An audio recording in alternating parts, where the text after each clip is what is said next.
Jadi temanya adalah nasionalisme Indonesia, apakah sudah selesai? Gitu. Nah, Mhm. ini Mhm. berkaitan dengan upacara dengan Hari Kemerdekaan Indonesia yang Mhm. ke-75 besok, dari Mhm. Sabang sampai Merauke. Apakah Indonesia itu sudah dirasakan oleh Mhm. yang merasa menjadi orang Indonesia? Gitu. Mhm. Oke, mari kita mulai dengan konsep Indonesia itu sendiri. Kalau Ben Anderson Mhm. bilang bahwa Indonesia itu kan salah satu nasionalisme pada dasarnya adalah imagined community. Jadi community yang sengaja dibikin dari hayalan sebenarnya untuk Mhm. menyatukan orang-orang yang merasa menjadi bagian daripada bangsa itu sendiri. Kalau menurut Belimade, apa yang dilakukan oleh Tan Malaka lewat menuju Republik Indonesia sebagai orang pertama yang ingin menyatukan Indonesia, dan kemudian dilanjutkan oleh Soekarno, Hatta, Yamin, dan sebagainya. Mhm. Apakah memang nasionalisme yang sedang dibangun itu sudah selesai atau ada yang perlu dibangun lagi? Mhm. Iya, ini pertanyaan besar. Pertanyaan besar dan perlu apa namanya ya harganya mungkin sekitar 100 juta dolar itu ya. 100 million dollar questions.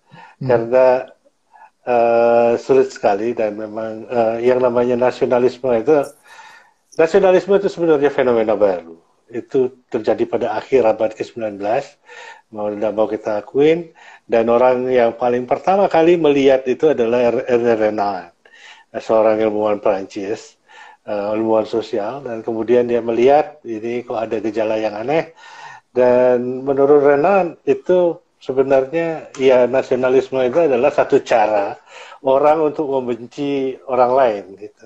Jadi nggak suka sama tetangga di sebelah situ, nggak suka sama orang bahasa ini, terus kemudian nggak suka pada pendatang, terus kemudian merasa bahwa dia adalah putra the son of soil, putra putra daerah atau putra orang pribumi di tempatnya, sementara orang lain numpang gitu ya. Nah sebetulnya pribumi itu juga sendiri kita perlu pertanyakan gitu ya. Ya sebenarnya pribumi itu apa? Karena ketika dia melihat Perancis bagian utara, waktu itu dia melihat bagaimana orang Perancis merasa bahwa dirinya seorang Perancis, padahal sebenarnya bukan. Kamu itu orang-orang yang berasal dari sekarang ya dari Central Europe gitu ya, dari Eropa Tengah yang beremigrasi ke sana dan ini dan semuanya itu sebenarnya nasional itu palsu. Pada awal abad ke-20 dan ini sebenarnya menjadi inti dari Van Anderson dan saya merasa beruntung bahwa saya bekerja agak lama dengan beliau dan menjadi murid beliau. Uh, apa namanya? Ini menjadi sesuatu yang sangat menarik perhatian karena nasionalisme ini benar-benar barang aneh. Dia itu seperti agama. Uh, ada orang kalau dia dalam agama kan ada orang berani mati untuk agama gitu ya. Ya saya lihat di lamannya Mas Amin itu sering sekali ada orang darahmu halal gitu kan. Sering mau ngorok orang lain gitu karena demi mempertahankan agamanya. Ya itu nasionalisme juga seperti begitu gitu ya. Mungkin juga tidak terlalu asing bagi kita ya. Orang berani mati untuk tanah airnya. Dan sebenarnya yang disebut tanah air itu juga tidak terlalu jelas. Kalau kita kalau kita kalau kita balik melihat ke Indonesia, Indonesia itu apa sih sebenarnya gitu ya. Eh, kita sekarang berkhayal bahwa kita punya Majapahit, itulah Indonesia. Nah, dalam bukti sejarah juga nggak ada gitu. Kalau mau Majapahit, ya ada orang punya ada kerajaan di Jawa, kemudian dia berlayar kemana-mana, kemudian dia singgah di satu tempat minta upeti dan karena dia besar dan dia orang dengar bahwa dia ini kerajaan yang kuat di Jawa orang kasih upeti gitu ya ala kadarnya nanti beberapa musim kemudian datang lagi pakai ini minta upeti tidak ada konsep bahwa ini Majapahit seperti yang kita bayangkan sekarang negara kesatuan Republik Indonesia gitu nggak ada konsep itu Tapi toh kemudian kita berimajinasi satu-satunya yang paling dekat dengan nasionalisme kita itu adalah bahwa kita mewarisi apa saja yang administrasi pemerintahan kolonial Belanda. Sesederhana itu. Wilayah kita wilayah Belanda, hukum kita juga kita warisi dari Belanda, birokrasi yang kita warisi juga kita warisi di Belanda. Dan anehnya kita benci sekali dengan apa yang namanya penjajahan, tapi kita mewarisi semua yang sebenarnya uh, apa namanya mewarisi semua infrastruktur dari penjajahan itu, kecuali mungkin penguasanya ya agak berbeda. Sekarang dulu kulit putih, sekarang kulit coklat gitu. Dan juga kelakuannya juga nggak begitu.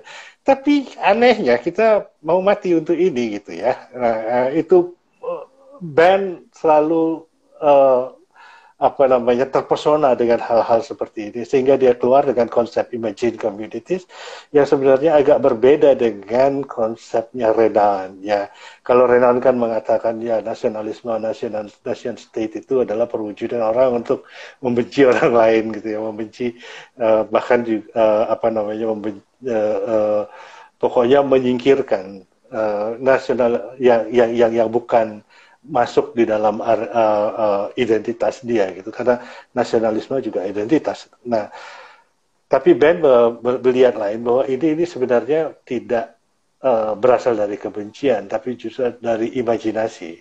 Ya, apa yang membuat imajinasi itu?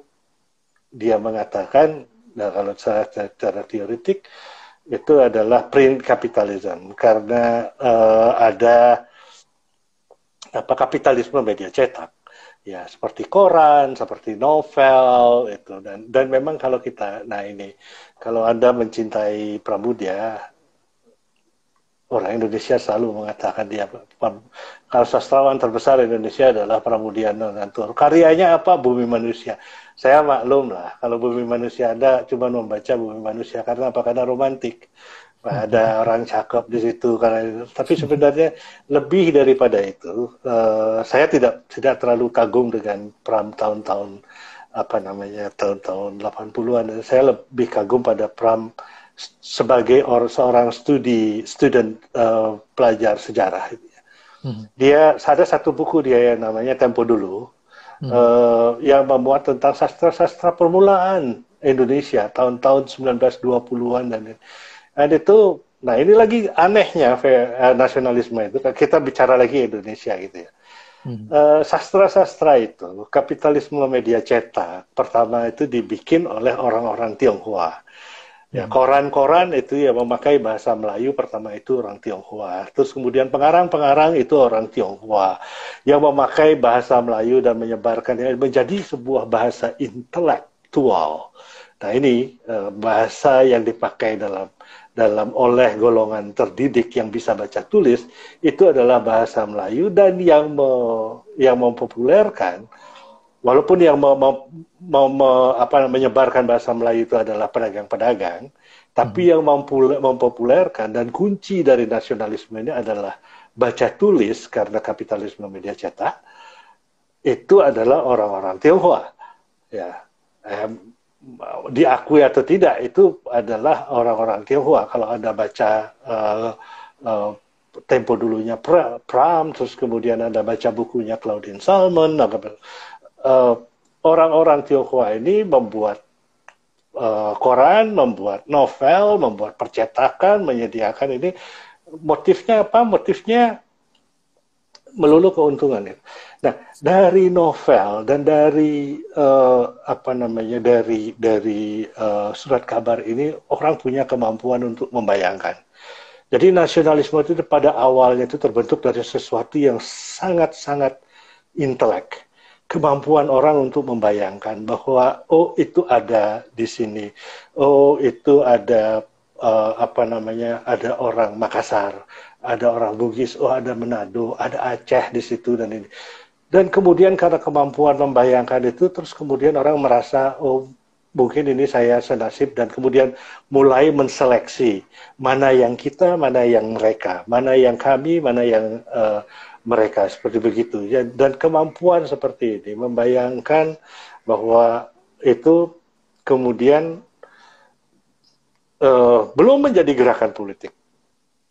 Baru tahun 20-an setelah kemudian Serikat Islam, bahkan Serikat Islam pun belum ini. Kalau Anda baca bukunya Takashi Shiraishi, The Age in Motion, Zaman Bergerak, yang diterjemahkan dengan baik sekali ke dalam bahasa Indonesia oleh Ilmar Farid yang sekarang jadi Dirjen Kebudayaan, itu kelihatan sekali bahwa pada waktu itu orang belum punya imajinasi tentang apa itu Indonesia. Orang punya imajinasi tentang Islam, tentang umat, tetapi tidak imajinasi Islam seperti internasionalisme Islam yang berkembang di Mesir pada tahun 30-an dan 40-an, tapi lebih pada saya kira Islam untuk sebagai penanda identitas bahwa kami bukan orang kulit putih, kami orang Jawa. Itu yang paling pertama itu. Jawa itu pertama ya pada waktu di Asian Motion.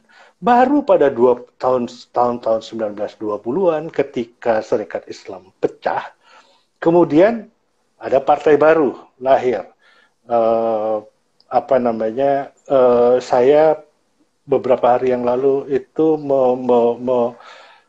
mengikuti seminar dari satu ahli dari Belanda, dari dia tamatan Oxford sebenarnya, tentang penerjemahan bagaimana konsep-konsep revolusioner itu. Dan kalau Anda tidak bisa melihat nasionalisme Indonesia hanya nasionalisme Indonesia, dia juga berada dalam pusaran politik global ketiga itu. Itu 1917, 1918 itu pandemik, Spanish flu kalau Anda ingat, 19 tahun-tahun seperti itu, saat-saat itu juga Sarekat Islam didirikan, dunia bergolak, 1917 itu revolusi Bolshevik, ya, terus kemudian revolusi di mana-mana, diskurs dunia paling utama ketika itu adalah revolusi sosialisme, dan itu masuk ke Indonesia. Itu diterjemahkan di Indonesia, dan bagaimana konsep-konsep ini, konsep apa itu kapitalis dan lain sebagainya itu diterjemahkan ke dalam bahasa Indonesia, diterima pertama kali itu diterima dan digabungkan dengan konsep Islam yang sebenarnya konsep Jawa gitu ya. Ketika itu benar-benar meledak, benar-benar begitu banyak pengikutnya. Dan ketika maju ke depan itu dirasakan tidak cukup, ya karena entah kenapa tidak menarik cukup banyak orang, dan akhirnya menjadi makin radikal, mau tidak mau harus berurusan dengan buruh langsung karena yang diperjuangkan buruh, dan jadilah Serikat Rakyat, dan Serikat Rakyat kemudian berkembang menjadi Partai Komunis Indonesia. Ini partai pertama yang memakai kata Indonesia. Ya, diakui atau tidak, ini konsep ini pertama kali dirumuskan oleh orang-orang komunis. Ya, pada waktu partai itu. pertama Dan yang mungkin memberontak juga kepada Belanda juga. Partai pertama yang melakukan pemberontakan, dan oleh para sejarawan Orde Baru dikatakan bahwa ini buktinya PKI gemar memberontak karena mereka memberontak terhadap pemerintahan Belanda. Ya, tadi kalau kita melihat juga pemberontakan petani di Banten yang ditulis oleh sejarawan Indonesia Sartono Kartodjarjo, itu kan sebenarnya pemberontakan PKI. Bagian dari pemberontakan PKI dan dipimpin oleh seorang kiai. Tidak ada distingsi yang sangat ketat pada waktu itu antara Islam dan komunisme dan sebagainya. Tidak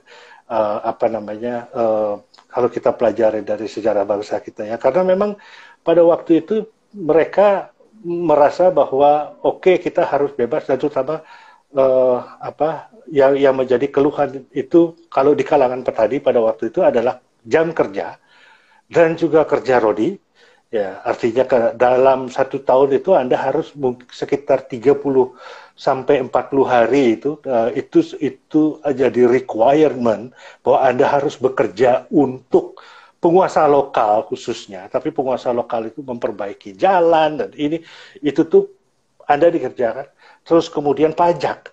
Anda sudah dipajakin, Anda juga harus kerja rodi. Nah ini benar-benar menjadi persoalan. Ya kalau dalam perburuhan tentu juga masalah upah, masalah jam kerja, masalah apa namanya tidak bisa naik pangkat dan lain sebagainya merit systemnya. Nah, hal-hal yang seperti begini sangat real dan sehari-hari. Mereka tidak bisa membahasakan, tapi terus kemudian tiba-tiba ada ide liberation bahwa oh kalau kamu jadi komunis kamu bisa memperjuangkan ini. Jadilah gitu ya. Jadi pada waktu itu benar-benar ide dan pengalaman sehari-hari itu tuh itu menjadi satu gitu ya. Tidak kita tidak seperti sekarang gitu ya, orang para aktivis buruh teriak-teriak di jalan-jalanan dan mereka mahasiswa itu.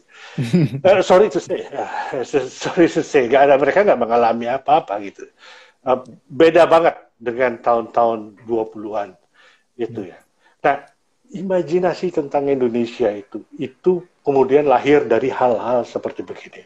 Hal-hal yang benar-benar nyata gitu ya, yang dialami sehari-hari. Dan kemudian itu berkembang dari sesuatu. Jadi pertama itu adalah sesuatu yang sangat intelektual. Sangat-sangat intelektual. Dunia baca tulis, dunia imajinasi, kemudian menjadi dunia yang sangat praktikal gitu ya. Terus kemudian dari situ oleh Soekarno dan lain sebagainya, itu kemudian diarahkan ke menjadi sangat politis, ya, menjadi bagaimana merebut negara Hindia Belanda ini dan menggantikannya dengan penguasa-penguasa pribumi dengan asumsi bahwa penguasa pribumi ini lebih bisa merasakan penindasan yang dialami oleh rakyat-rakyat kecil ini. Nah, dari situ kemudian kita masuk ke Indonesia sebagai konsep politik yang terus kemudian tidak ada keberatan sedikit pun menggantikan administrasi pemerintahan kolonial Belanda. Ya, dan itu kemudian ceritanya kita tahulah sejarah. Kemudian ya tahun 65 kita punya percobaan kudeta yang katanya oleh PKI tapi sebenarnya oleh Angkatan Darat di dalamnya. Terus kemudian semua berubah, ya, semua berubah. Kita tidak lagi melihat negara sebagai atau penguasa-penguasa baru berkulit coklat ini sebagai sebagai perwujudan dari penderitaan sehari-hari yang dialami oleh kelas bawah ini. Tapi mereka sudah menjadi elit tersendiri, mereka benar-benar menggantikan secara efektif menjadi pengganti dari pemerintah kolonial. Jadi londo bule diganti dengan londo ireng. Tidak ada bedanya dan memang seperti begitulah Terus kehidupan kita itu.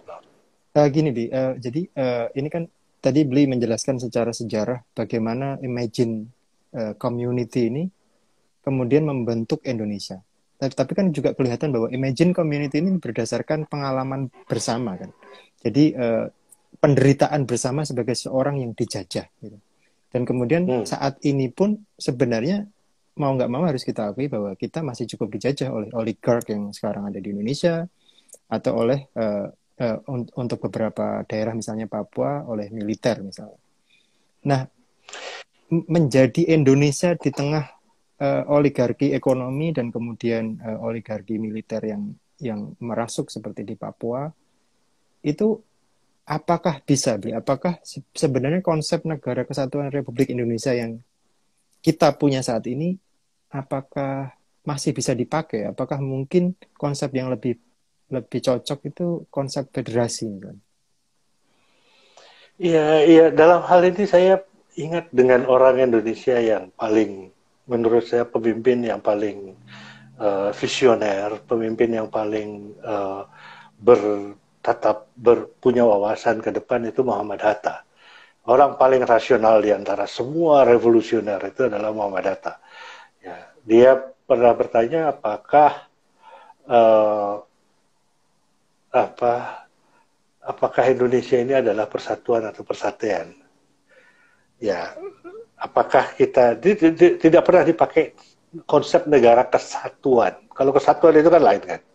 Persatuan itu adalah persatuan itu mungkin lebih lebih ini lebih apa lebih terikat satu sama lain ketimbang persatuan. Jadi kalau persatuan kan apa namanya daging-daging itu dijadikan satu oleh satu tusuk gitu kan, itu persatuan. Kalau persatuan itu ya dikumpulkan jadi satu mungkin dalam satu wadah yang namanya negara dan ini. Tapi sekarang kemudian kita mempunyai konsep lain lagi yang muncul sesudah Orde Baru, itu adalah negara kesatuan. Ya, jadi semuanya harus satu gitu, jangan satu ini satu apa dalam apa nggak ada pisah-pisah di dalamnya. Itu sebenarnya bukan konsep, itu konsep yang sangat yang kok inkonstitusional gitu ya. Tahun 45 kita tidak mengatakan seperti begitu. Jadi sebenarnya yang sekarang yang terjadi itu adalah konsep kita yang paling utama itu adalah konsep persatuan. Tidak terlalu apa namanya, tidak terlalu loose, tidak terlalu gimana caranya ngomong dalam bahasa Indonesia, tidak terlalu Tengah-tengah lah ya. Bersatu ya, tapi ya tidak masih merdeka. Itu yang ya susah. semuanya itu apa namanya agak longgar, agak lebih longgar, tidak sepenuhnya persatuan gitu ya. Karena kalau persatuan kan ada satu bagian kemudian ditusuk itu. Mungkin persatuan itu persis seperti kayak saya agak tahu sedikit tentang politik Amerika, itu seperti konsep negara federal. Ya, itu persatuan. Bahwa kalau Amerika itu yang namanya state itu kan yang paling utama kan. Pemerintah federal itu cuman tusuknya aja gitu kan. Nah, itu persatuan. Nah, kalau persatuan mungkin lebih lebih terikat sedikit gitu ya, ada disatukan, ada tali-tali dan ini semuanya lebih rigid gitu, lebih kaku gitu ya.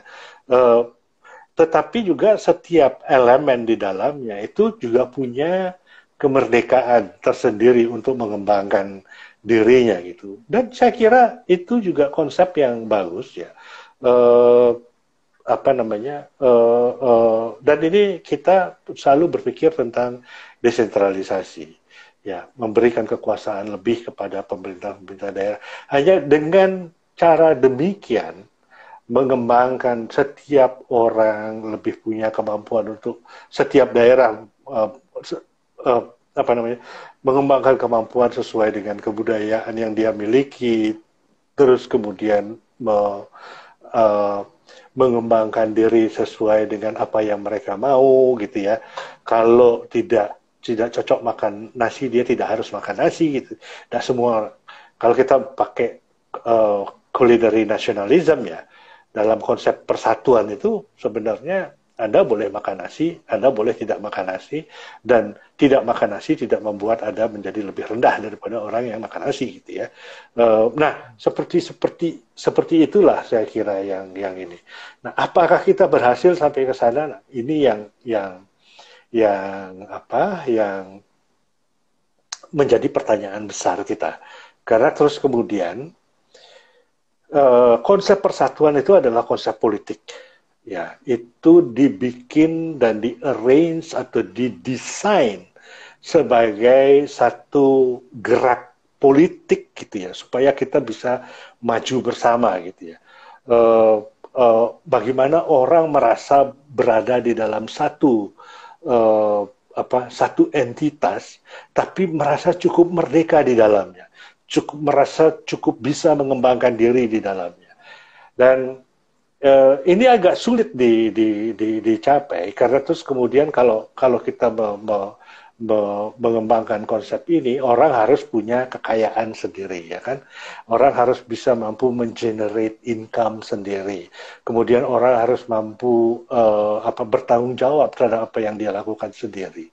Nah, kalau kita apa namanya, analogikan dengan keluarga, itu di dalam satu keluarga itu semua orang bisa tumbuh, uh, uh, menumbuhkan dirinya sendiri dan bertanggung jawab terhadap apa yang dia lakukan sendiri gitu, tapi masih tetap dalam satu kesatuan keluarga gitu.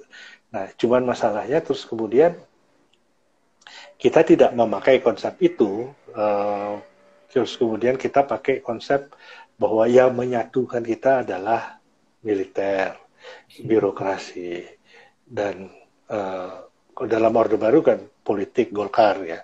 Jadi tiga ini ialah yang menyatukan kita gitu ya.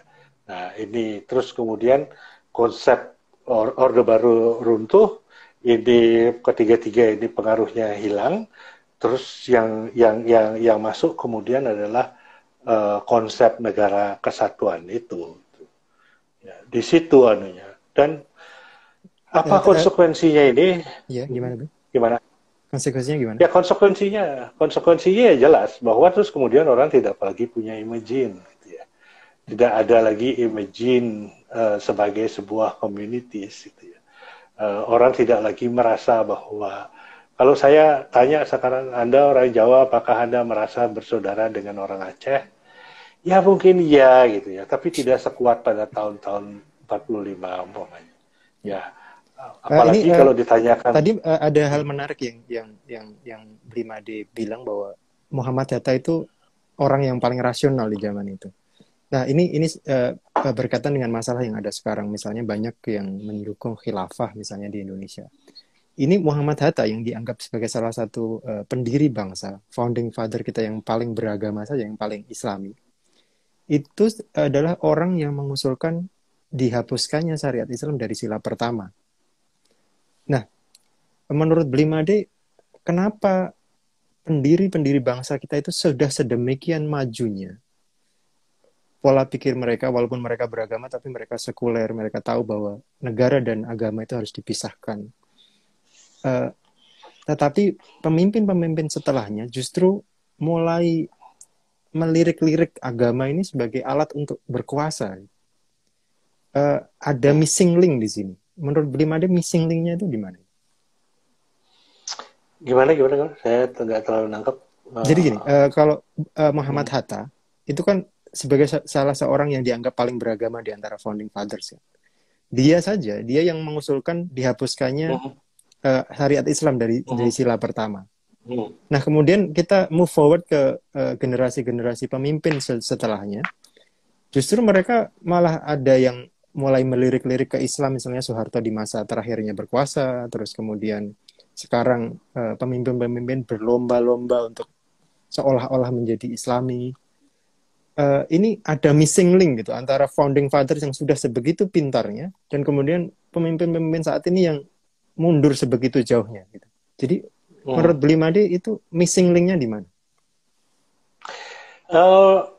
Sebenarnya Hatta itu seorang realis ya. Jadi dia berhitung secara real politik.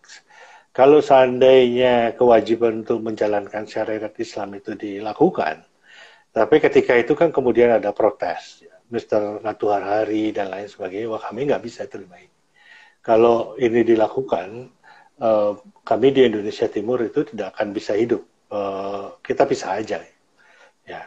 Nah, terus kemudian bagaimana ini? Apakah negara administrasi kolonial Hindia Belanda ini harus pecah? Ya, Hatta sebagai seorang realis, dia mengatakan tidak. Ya, jadi kita kompromi aja deh, gitu kan? Kompromi itu dihilangkan, gitu kan? Tapi kan terus kemudian sekarang zaman berubah, makin kita menjadi semakin modern, alat-alat komunikasi menjadi semakin bagus gitu. Nah, yang terjadi adalah orang menjadi kelompok-kelompok khususnya di kalangan Muslim itu kemudian mereka kan sebenarnya kalangan Muslim yang seperti tahun 45 itu kan sudah nggak ada lagi. Ya. Artinya semua tuntutannya dan lain sebagainya sudah tidak ada lagi. Dan ada perdebatan besar tahun 70-an di kalangan Muslim gitu ya, bahwa tidak apakah kita perlu me- me- mencapai negara Islam atau kita mencari masyarakat Islam, dan kemudian ketika itu diputuskan kita menjadi masyarakat Islam dan kemudian melakukan apa namanya dakwah atau evangelisasi besar-besaran gitu ya. Saya pakai kata, sorry, maaf saya pakai kata itu mungkin, tapi mendakwahkan atau mengislamkan kembali masyarakat Indonesia itu berhasil mengislamkan kembali masyarakat Indonesia, dan kita mempunyai masyarakat yang jauh lebih Islami sekarang ketimbang dulu gitu ya. Dan kemudian orang mulai menghidupkan lagi, khususnya di kalangan apa namanya beberapa pihak, dan saya kira itu minoritas ya, menghidupkan kembali tujuh kata dari Piagam Jakarta itu yang dulu di ini, dan tapi juga ada juga yang lebih ekstrim dari itu sebenarnya, tidak hanya tujuh kata itu, tetapi mendirikan khilafah itu ya. Itu lebih ekstrim lagi, dan sebenarnya pendukungnya juga lebih minoritas lagi. Kalau kita lihat polling dan lain sebagainya, itu memang ada dukungannya cukup besar untuk Piagam Jakarta, tetapi kalau diterapkan, saya kira juga kita akan jadi seperti Aceh ya. Orang juga akan komplain terus menerus gitu. Nggak ada orang suka gitu ya. Nggak boleh keluar malam dan ini, terus kemudian kalau ketahuan ada berdua-duaan bukan dengan muhrimnya, terus kemudian harus ke kantor polisi, dipermalukan dan lain sebagainya, kemudian dicambuk, dan ya itu berat sekali ya, berat sekali, dan tidak ada orang daerah mampu, dan saya kira sebagian besar orang Indonesia sadar itu dan memilih untuk menjadi Muslim yang moderat yang ini, walaupun sekarang itu lebih taat. Nah, di tingkat politik ini lain lagi. Ya, kalau saya melihat ini lain lagi. Kemudian Islam dipergunakan untuk memobilisasi massa. Islam dipergunakan untuk menarik dukungan, untuk menjadi politisi-politisi ini, karena mereka melihat perubahan sosiologis ini, bahwa orang menjadi semakin taat gitu, mereka mengikuti bagaimana orang biasa berbahasa. Saya menganggap ini adalah bahasanya orang biasa. Bagaimana orang-orang ini berbahasa. Jadi karena dia berbahasa agama, tentu mereka harus berbahasa agama, dan mereka memainkan ini dengan habis-habisan. Dan juga tidak hanya para politisi, juga para entrepreneur. Ya, kemudian orang-orang yang entrepreneur, dan tidak hanya entrepreneur ekonomi, tapi juga entrepreneur agama. Ya, orang yang Mas Amin belajar kitab kuning, belajar mengaji pada masa kecilnya dan lain sebagainya. Tapi banyak orang yang hanya mendengarkan satu patah, dua patah, dan terus kemudian menjadi ustadz, dan bahkan tidak bisa berbahasa Arab, dan tidak perlu belajar teologi dan lain sebagainya. Menjadi ustadz-ustadz yang sebenarnya motivator ya, industri motivasi ini, karena ini sudah skalanya sekarang itu industri gitu ya. Kemudian industri motivasi ini pun kemudian memakai bahasa agama gitu ya. Yang sebenarnya kalau kita lihat di dalamnya tidak ada agama sama sekali, tidak ada Islam sama sekali. Islam itu cuma bungkusnya aja gitu ya. Ya. Dan itu pertanyaan Islam menarik. Ini Jadi pernyataan menarik dari Blimade. Jadi hanya gini, kalau Soekarno kan bilang dulu ada yang namanya Islam Sontoloyo. Jadi Islam yang hanya berkoneksi kepada daki-daki peradaban. Jadi hanya bicara masalah hitam-hitam di jidat, hanya bermasalah cingkrang, jilbab dan sebagainya. Bukan Islam sebagai api peradaban, sebagai alat untuk mencapai peradaban yang lebih maju gitu. Nah, ini menarik sekali bahwa tiga founding father kita yang paling terkenal, yaitu Soekarno, Hatta, dan Tan Malaka. Itu ketiga-tiganya sangat mendambakan sebuah bangsa yang yang sudah selesai dengan hal-hal daki-daki peradaban seperti itu, dan kemudian mereka bersepakat untuk membentuk Pancasila sebagai sebuah perekat untuk semua bangsa Indonesia ya. Kalau kemudian mereka juga sepakat adanya Bhinneka Tunggal Ika, merujuk kepada Majapahit tadi, yang setidaknya berusaha untuk menyatukan berbagai agama yang berbeda-beda ini dan menganggap bahwa semua agama itu benar menurut pemeluknya masing-masing. Jadi mau nggak mau kita harus bersatu gitu. Dari sisi itu kira-kira apakah masih bisa dicapai itu negara yang sudah selesai, dan kemudian karena ini kan diskusinya sebenarnya harusnya sudah selesai kan, tapi kemudian menjadi sangat marak lagi di era abad 21 yang sudah mulai ada artificial general intelligence, robotics, nanoteknologi dan sebagainya. Kalau saya Mas ya, saya sangat simpatetik dengan gerakan Islam. Orang membenci FPI, menurut saya itu tidak fair. Oke lah, begitu kelakuannya Muhammad Rizik Shihab dan Munarman dan lain sebagainya. Tapi selalu pertanyaan saya adalah, mengapa orang ini menjadi demikian populer? Dan kalau saya lihat, orang seperti FPI, mereka yang masuk ke dalam FPI, itu mereka bukan kelas menengah. Mereka bukan kelas elit. Mereka bukan kelas atas. Tapi ini orang bawah. Gitu ya. Jadi kalau sampean bayangkan itu seperti begini. Tahun 20-an, ketika orang-orang desa ini nggak berdaya sama sekali dan kemudian mendengar Serikat Islam, mendengar kata vergerdering, dengan mogok kita bisa mencapai tujuan kita bersama. Ayo kita lakukan ini. Sekarang bandingkan itu, kasih dia seragam putih FPI dan ini, sehari-hari dia itu menjadi tukang parkir. Gitu ya. Anda kasih dia seragam putih ke FPI semua dengan baret dan ini, kemudian dia naik sepeda motor di jalanan, semua dia yang biasanya dilecehkan oleh orang-orang yang punya kendaraan, orang-orang yang naik mobil dan ini, kemudian sekarang dia bisa pukulin pakai tongkatnya itu, dan orang-orang pakai mobil ini keder, nggak berani ngapa-ngapain. Apa saya membayangkan di situ gitu ya, bahwa ini bahasa yang lain sama sekali. Ini sebenarnya bungkusnya adalah Islam, tetapi di dalamnya itu benar-benar sebenarnya ini adalah perjuangan untuk karena mereka ditindas, karena mereka diperlakukan tidak adil, karena mereka tidak merasa bahwa mereka memiliki negara ini, dan hanya orang seperti Rizik dengan bungkus Islam yang mampu memberikan kepada mereka apa yang seharusnya mereka dapatkan sebagai manusia, jadilah ini.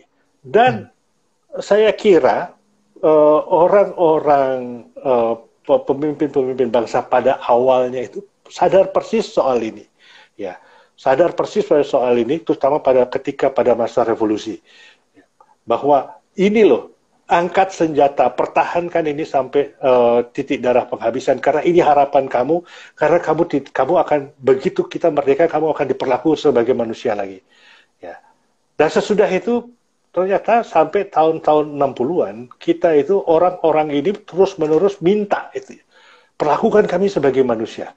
Perlakukan kami sebagai manusia. Mereka masuk ke partai, mereka masuk ke ini. Dan pada waktu itu, kalau kita belajar sejarah, ya benar-benar saya memperhatikan bagaimana demobilisasi setelah tahun 49. Ya, orang-orang yang menjadi pejuang ini. Kan kebanyakan para pemuda yang putus kuliah, putus sekolah, mereka nggak sampai kuliah, tapi putus sekolah gitu. Terus kemudian akhirnya mereka ambil crash program, mereka masuk UI, UGM dan ini segala macam.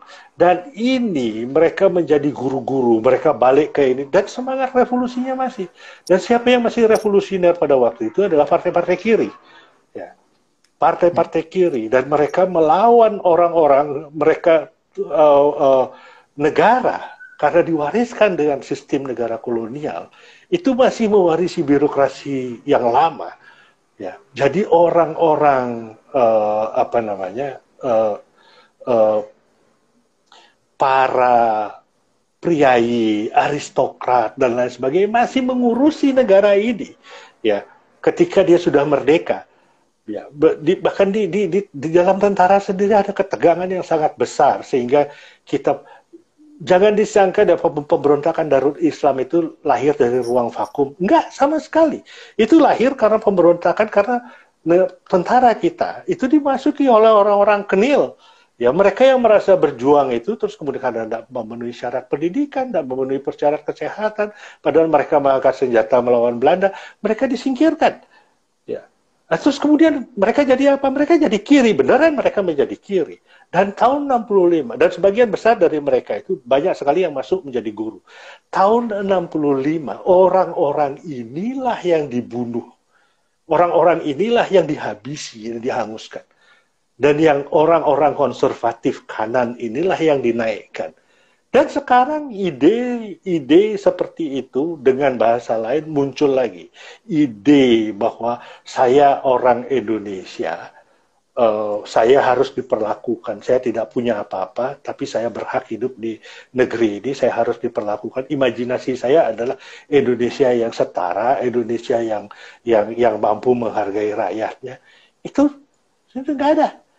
Gitu ya. Satu-satunya yang mampu menangkap ini adalah orang-orang seperti Rizik, ya. Dan terus kemudian di kalangan menengah pun akhirnya ikut-ikutan arus ini yang pada waktu ini menjadi beragama dan lain sebagainya, memakai bahasa Islam dengan cara mereka sendiri, ya itu menjadi menjadi saya pikir saya setuju pendapat Blimade bahwa Islam sebagai alat perjuangan ketika di zamannya awal-awal syarikat Islam misalnya itu adalah sangat bagus sekali. Tapi kalau dalam kasus Rizik kan dia akhirnya menjadi alat kekuasaan. Awalnya dibentuk oleh Wiranto dan kemudian saat ini dimanfaatkan oleh berbagai pihak hanya untuk demi kepentingan kekuasaan. Gitu. Jadi saya pikir tujuan mereka itu menjadi sangat berbeda. Mungkin di kalangan bawahnya hampir sama ya, karena bagi mereka itu adalah perjuangan untuk untuk dianggap sebagai bagian dari Indonesia. Tapi di kalangan elitnya ini berbeda sekali menurut saya. Itu selalu ada gap itu selalu ada gap. Terus kemudian ada orang yang berjuang mati-matian untuk Indonesia itu. Pada tingkat elit Anda lihat mereka menghisap cerutu, mereka minum whisky, mereka selalu seperti begitu ya, selalu seperti begitu. Tapi menurut saya yang kesalahan terbesar dari borjua yang mengaku dirinya aktivis ini adalah mereka tidak pernah melihat bahwa ini problem gitu yang nggak pernah diselesaikan dari dulu gitu ya, dan nggak ada orang mampu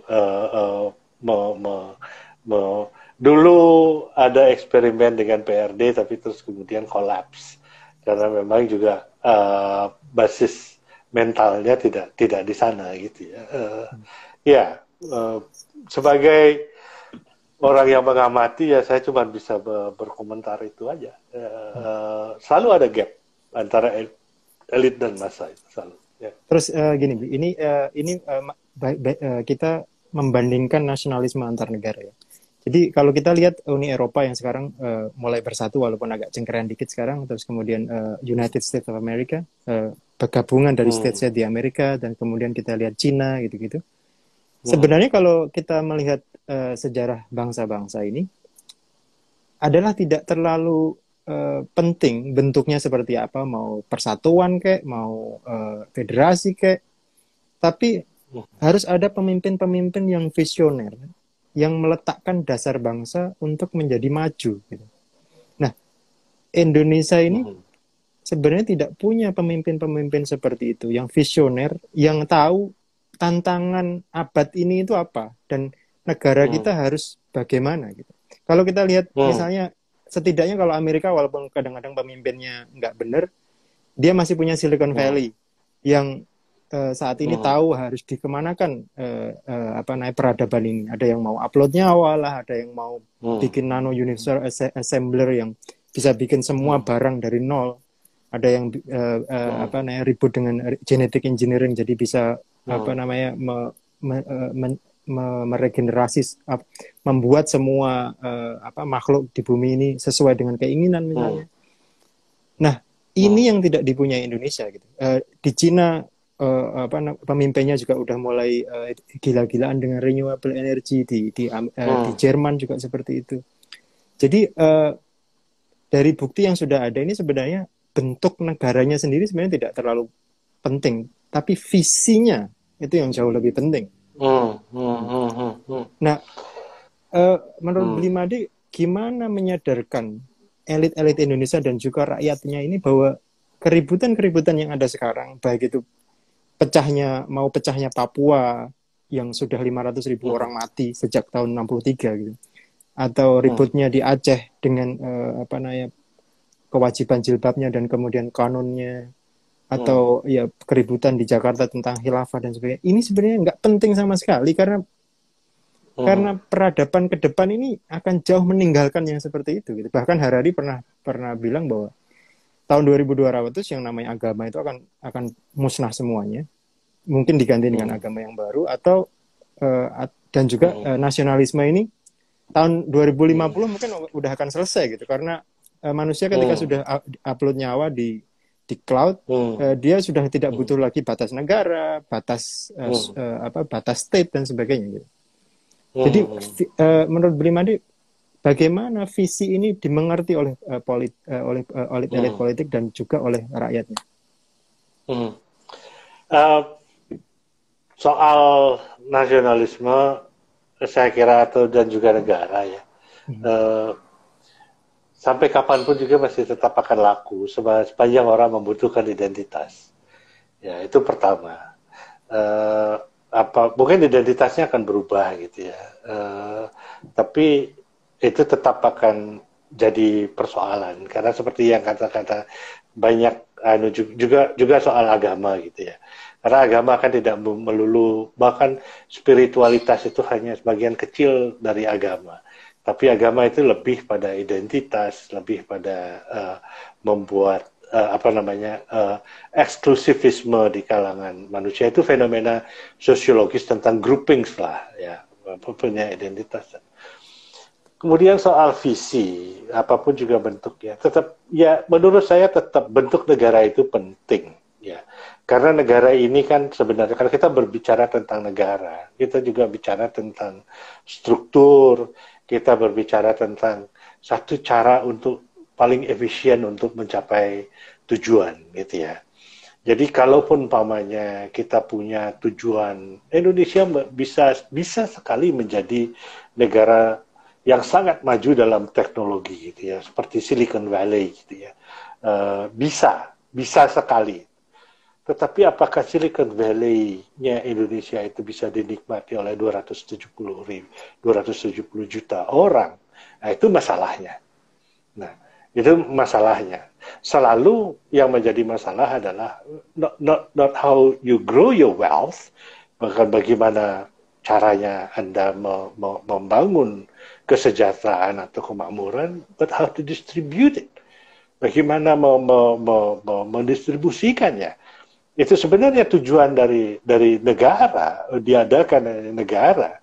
Itu adalah bagaimana growing the wealth and then at the same time distribute it. So, semua orang yang ada di dalamnya menikmati, gitu ya.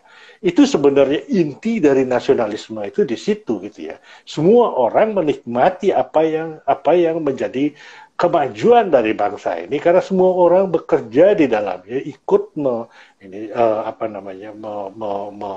menyumbangkan sesuatu sesuai dengan bakat dan kemampuannya, gitu ya.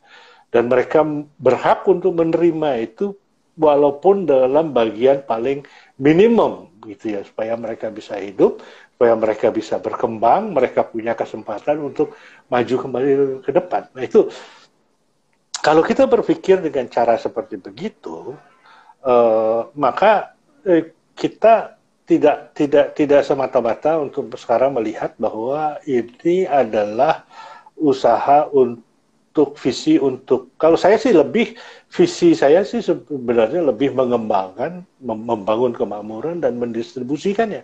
Tidak hanya melulu membangun kemakmuran gitu ya. Nah, para elit Indonesia itu kebanyakan tidak pernah berpikir bahkan di antara kedua ini, untuk mengatakan seperti begitu ya. Karena oke lah mereka mungkin berpikir bagaimana memakmurkan gitu ya, menciptakan kemakmuran gitu. Tapi terus kemudian yang dipikirkan adalah bagaimana menciptakan kemakmuran, tapi juga memperbesar kekuasaan saya gitu dengan menimbun kemakmuran di tempat saya sendiri dan tidak mendistribusikannya dan lain sebagainya. Sebenarnya kita itu selfish gitu ya, agak sangat elit-elit kita itu sangat selfish gitu. Walaupun sebenarnya juga ada, mereka berbicara tentang, nah di sini kita bisa berdebat ya. Kita harus mulai dari mana dulu? Dengan modal yang kita punyai seperti sekarang ini, kita harus mulai dari mana? Ya, kita punya tech innovation katanya yang luar biasa, seperti umpamanya sekarang Gojek gitu ya.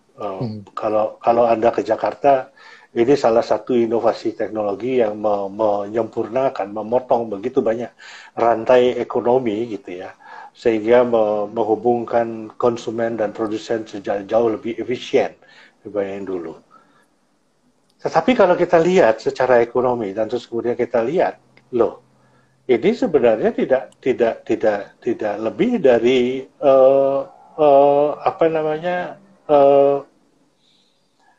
perbudakan.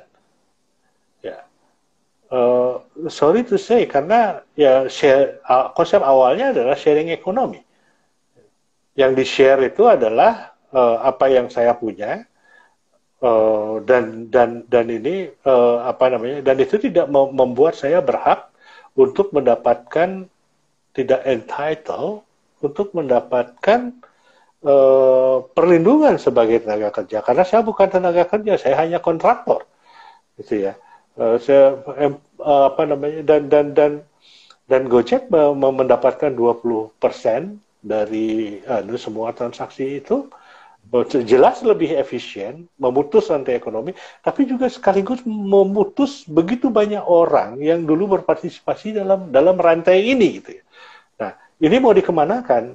Itu juga persoalan yang menurut saya paling besar, dan visi kita itu tidak hanya tidak hanya membuat negara ini maju secara teknologi, maju secara ekonomi, kita punya pencakar langit, kita punya high speed rail dan lain sebagainya, enggak. Yang mengasihkan untuk melihat Cina, kalau menurut saya, dengan sistem yang luar biasa kejamnya ini, tidak ada kebebasan sama sekali, tapi semuanya dalam koordinasi, semuanya tersentral. Tapi ada sesuatu juga yang bagus dari situ. Bagaimana Anda memberi makan 1,3 miliar mulut ini, memberi mereka makan, memberi mereka kesehatan, memberi mereka pakaian, memberi mereka kebutuhan-kebutuhan dasarnya. Jadi saya tidak melihat China sebagai semata-mata sebagai technological powerhouse, tapi juga sebagai sebuah sistem yang memang benar-benar creating the wealth and then distributing it, gitu ya, mendistribusikannya ke banyak warganya, sehingga dengan demikian orang merasa bahwa oh ya, negara ini sebenarnya berada pada saya, melayani saya, dan sehingga kecintaannya, nasionalismenya itu tumbuh. Nah, kita kan sebenarnya tidak. Seperti umpamanya sekarang, idenya presiden itu bagus sekali tentang Papua. Ya. Membangun Papua, memberikan mereka ekonomi dengan harapan bahwa kemudian mereka menjadi dignified, gitu ya, menjadi benar-benar diperlakukan sebagai manusia, dan bangunlah dia jalan, bangunlah dia pelabuhan, bangunlah dia airport dan sebagainya. Tetapi dia nggak pernah nggak pernah mengkonsultasikan ini kepada ilmuwan sosial, tidak pernah mengkonsultasikan kepada ilmuwan politik apa konsekuensinya. Nah, begitu apa namanya, dia tidak melihat ketimpangan-ketimpangan yang ada di dalam masyarakat Papua. Begitu Anda kasih jalan yang bagus, begitu orang luar datang ke sana, zut, dan hasilnya apa? Orang Papua semakin, mereka tidak bisa bersaing ya, tapi mereka memang tidak punya akses.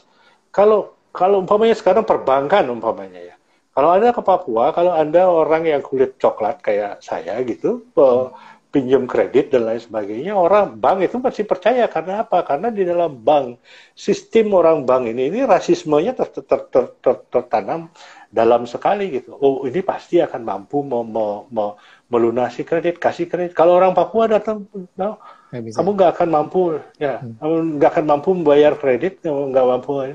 Jadi nggak. Tapi begitu ekonomi ini dibuka, serbuan dari luar datang, mereka punya modal, mereka punya, sementara orang Papua nggak ada.